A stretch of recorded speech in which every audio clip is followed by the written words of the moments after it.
नमस्कार दोस्तों। आज शाम 5 बजे से भारत पाक युद्ध में विराम लगा है, जिसे सीज फायर कहते हैं। लेकिन फिर थोड़ी देर बाद पता चला कि पाकिस्तान अपनी आदत से बाज नहीं आया और उसने सीज फायर का उल्लंघन किया। ये सब चलता रहेगा क्योंकि पाकिस्तान इसी आदत का शिकार है। लेकिन आप लोग अपनी तैयारी में जुटे रहें।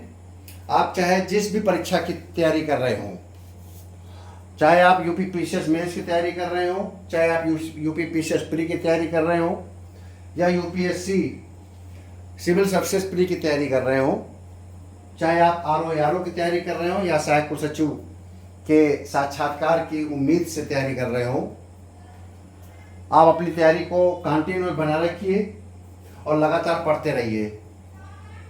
जिस प्रकार से मैं आपको प्रतिदिन 1 या 2 वीडियो भेजता हूँ, मेरा काम नहीं रुक रहा है, वैसे आप भी अपनी पढ़ाई से पीछे मत हटें और लगातार पढ़ें।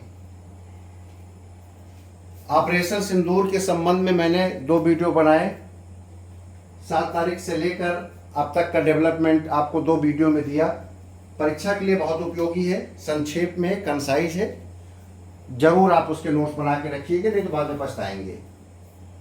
ऐसे ही इन्हीं 3-4 दिनों के अंदर जो सबसे महत्वपूर्ण घटनाएं हुई हैं, उस पर मैं आज ये वीडियो बनाया है। पहला तो है जस्टिस यशवंत वर्मा प्रकरण। इसको मैं बैकग्राउंड पहले दे दूं। 14 मार्च 2025 को दिल्ली उच्च न्यायालय के न्यायाधीश जस्टिस वर्मा के घर में आग लगी थी। उनके आउट हाउस में आग बुझाते समय दमकल कर्मियों को भारी मात्रा में जले हुए नोट प्राप्त हुए थे, जिसकी सूचना भारत के मुख्य न्यायाधीश चीफ जस्टिस ऑफ इंडिया तक पहुंची थी। उन्होंने 3 सदस्यीय जांच कमेटी का गठन 22 मार्च 2025 को कर दिया था, जिसमें पंजाब एवं हरियाणा हाई कोर्ट के मुख्य न्यायाधीश जस्टिस सी लागू, हिमाचल प्रदेश हाई कोर्ट के मुख्य न्यायाधीश जस्टिस GS संधावाला और कर्नाटक हाई कोर्ट के न्यायाधीश जस्टिस अनु शिवरामन को शामिल किया गया था। तीनों का नाम रट के रखिएगा, परीक्षा में आ जाएगा। इसलिए क्वेश्चन जो है बहुत ही टिपिकल बनाए जाते हैं यूपीएससी में। उसमें 4 से 5 कथन देगा, उसमें से कहेगा 1 और 3 सही है, 2 3 सही है, सभी सही है। ऐसे ही कथन और कारण में भी प्रश्न बना के दे सकता है। इसलिए पूरी घटनाक्रम को बहुत डीपली पढ़ना होता है।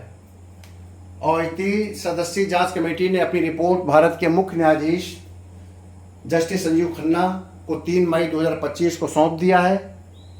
और जस्टिस खन्ना ने इस रिपोर्ट को 8 मई 2025 को भारत के राष्ट्रपति और प्रधानमंत्री को सौंपा है। जानकारी यह भी है कि भारत के मुख्य न्यायाधीश ने जस्टिस वर्मा को अपने पद से इस्तीफा देने का सलाह दिया, सुझाव दिया। चूँकि जैसा लग रहा है कि रिपोर्ट जस्टिस वर्मा के विरुद्ध है, या ऐसी पुख्ता साक्ष्य मिले हैं जिससे कि पता चल रहा है कि इसमें वो आरोपी हैं। लेकिन जस्टिस वर्मा ने इस्तीफा देने से इनकार किया है। तो अब ऐसी परिस्थिति में जब अगर जस्टिस वर्मा के खिलाफ रिपोर्ट होगी, तो ऐसी परिस्थिति में भारत के राष्ट्रपति इस रिपोर्ट के आधार पर सदन में या प्रधानमंत्री के द्वारा सदन में रखा जाएगा, और संभावना है कि महाभियोग प्रस्ताव जस्टिस वर्मा के विरुद्ध लाया जाए। तो महाभियोग प्रस्ताव के बारे में पहले कई बार बता चुका हूँ, या इसका इतिहास क्या है, इसके बारे में अगली चर्चा करेंगे। लेकिन मेरा जो पुराना अनुभव है अपने अध्ययन और अध्यापन का, जितना मैं भारतीय संविधान के बारे में जानकारी रखता हूँ, आप ये मान चलिएगा 100% महाभियोग प्रस्ताव आएगा। क्योंकि इतना आसानी से ऐसे बड़े मामलों में शांत रहना, जो कि इतना अधिक शुचिता, ईमानदारी, निष्ठा, सच्चरित्रता, तमाम प्रकार के अपेक्षा करते हैं हम माननीय न्यायाधीशों से, तो आप ये मान के चलिए कि सरकार इसके लिए सदन में महाभियोग प्रस्ताव लाएगा। और ये महाभियोग प्रस्ताव तो तभी आएगा जब लोकसभा या राज्यसभा में से कोई सदन इस पर प्रस्ताव लाता है। सरकार इस पर नहीं महाभियोग प्रस्ताव ला सकती है, बल्कि सदन के जो सदस्य संख्या हैं जो सदन में सदस्य होंगे ये उनका मत होगा। तो अब देखना है लोकसभा राज्यसभा इस पर क्या विचार करती है।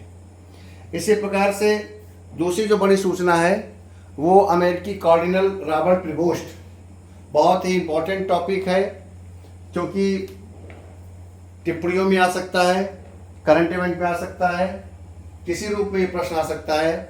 आर में इम्पोर्टेंट है और साथ साथ पीसीएस में इम्पोर्टेंट है। रॉबर्ट प्रिबोस्ट इसलिए महत्वपूर्ण है क्योंकि 200-300 वर्षों के इतिहास में पहली बार अमेरिका का व्यक्ति पोप बने हैं वेटिकन सिटी में। 267वें पोप बने हैं और ये 267वें में एकमात्र अमेरिकन है जो कि कार्डिनल रॉबर्ट प्रिबोस्ट हैं। ठीक है, इनको पोप घोषित किया गया है क्योंकि इससे पहले जो पोप फ्रांसिस थे उनका देहांत हो गया था 21 अप्रैल 25 को। तो देहांत होने के पश्चात ये वहाँ पर चलन है कि लगभग 133 कार्डिनल एक प्रकार के पादरी होते हैं जो विभिन्न क्षेत्रों के अपने कैथोलिक समाज के होते हैं और ये निर्वाचक गण में इनको शामिल किया जाता है। ये पोप के निर्वाचक गण में शामिल होते हैं। ये मिलकर बैठकर बंद कमरे में नए पोप का घोषणा करते हैं। तो और जब ये घोषणा हो जाती है तो इसका प्रतीक पोप के ऊपर उस वेटिकन सिटी के ऊपर एक चिमनी लगी होती है, उसमें से सफ़ेद धुआं निकलता है। तो जब सफ़ेद धुआं निकलने लगता है तो ये माना जाता है कि नए पोप का चयन हो गया है। तो और ये जब तक चयन नहीं होता है तब तक 133 कार्डिनल उस बाहर निकलते नहीं, कमरा बंद रहता है। ठीक है, तो 133 कार्डिनल ने 267वें पोप का चयन किया। इनका नाम रॉबर्ट फ्रांसिस प्रिबोस्ट है। ये अमेरिका के रहने वाले हैं और जब पोप चुन लिया जाता है तो एक नया नाम दिया जाता है। तो इनको नाम दिया गया है लियो 14वें, लियो 14 इनका नाम दिया गया। याद रखिएगा कि जो कार्डिनल रॉबर्ट प्रिबोस्ट हैं इनको लियो 14 नाम दिया गया है। ठीक है, और इन्होंने पोप फ्रांसिस के स्थान पर पद संभाला है। ये निर्वाचित किए गए हैं, ये चुने गए हैं। इसके पश्चात एक उत्तर प्रदेश सरकार की बहुत ही महत्वपूर्ण योजना है जिसका कल एक प्रकार से घोषणा की गई, उद्घाटन किया गया जब वर्ल्ड बैंक के अध्यक्ष आपका अजय बंगा और माननीय मुख्यमंत्री योगी आदित्यनाथ के बीच में एक प्रकार से दोनों के द्वारा घोषणा की गई कि और ये योजना है यूपी एग्रीज और एआई प्रज्ञा। ये दोनों इसलिए शामिल हुए चूँकि वर्ल्ड बैंक ने इन दोनों योजनाओं के लिए उत्तर प्रदेश सरकार को 35 वर्षों के लिए ऋण दिया है। इसको 35 वर्षों में चुकाना होगा मात्र 1.35 इंटरेस्ट रेट पर, 1.23% इंटरेस्ट रेट पर चुकाना होगा। और राज्य सरकार भी अपना कंट्रीब्यूशन देगी 1166 करोड़ का।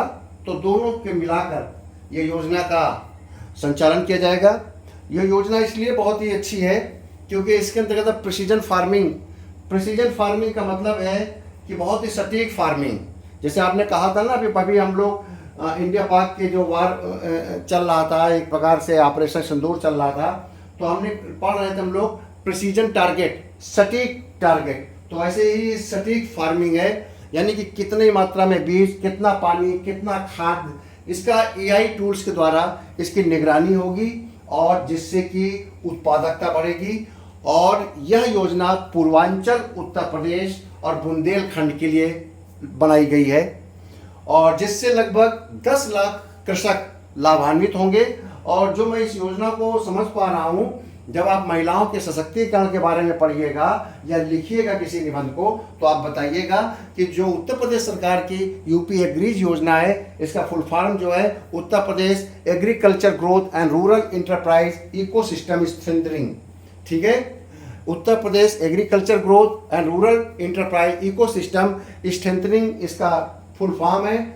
और महिलाओं को इसमें ज़बरदस्त तरीके से सहभागिता दी गई है कि 30% महिलाओं को सहभागिता दी जाएगी इस योजना में। और सबसे बड़ी बात यह है कि इसमें 10,000 महिला उत्पादक ग्रुप बनाए जाएंगे। जैसे हम मान लेते हैं बहुत सी योजनाएं मैंने पढ़ा है और मैंने पढ़ाया है और मैं सरकारी सेवा मैंने देखा है कि सेल्फ हेल्प ग्रुप बनाए जाते हैं।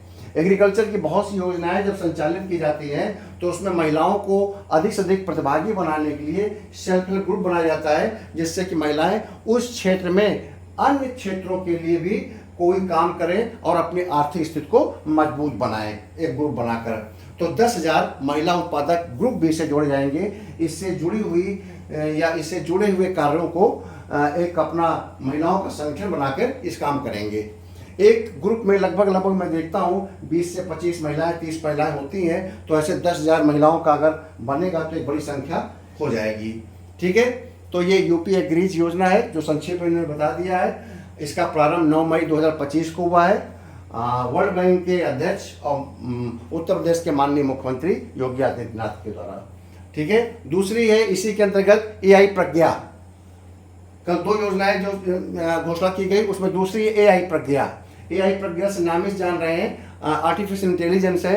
इसके अंतर्गत 10 लाख नवयुवकों को AI के बारे में, मशीन लर्निंग के बारे में, डेटा एनालिस्ट के बारे में और साइबर सुरक्षा के बारे में प्रशिक्षण दिया जाएगा।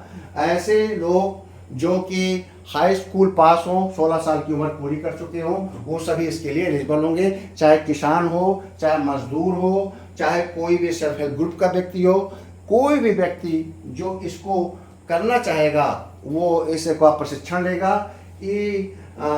उसका एग्जाम होगा, पूरा ऑनलाइन उसको पढ़ाया जाएगा, सर्टिफिकेट निर्गत किया जाएगा और इससे उसे रोजगार पाने और स्टार्टअप अपना शुरू करने के लिए उसको एक अवसर प्राप्त होगा।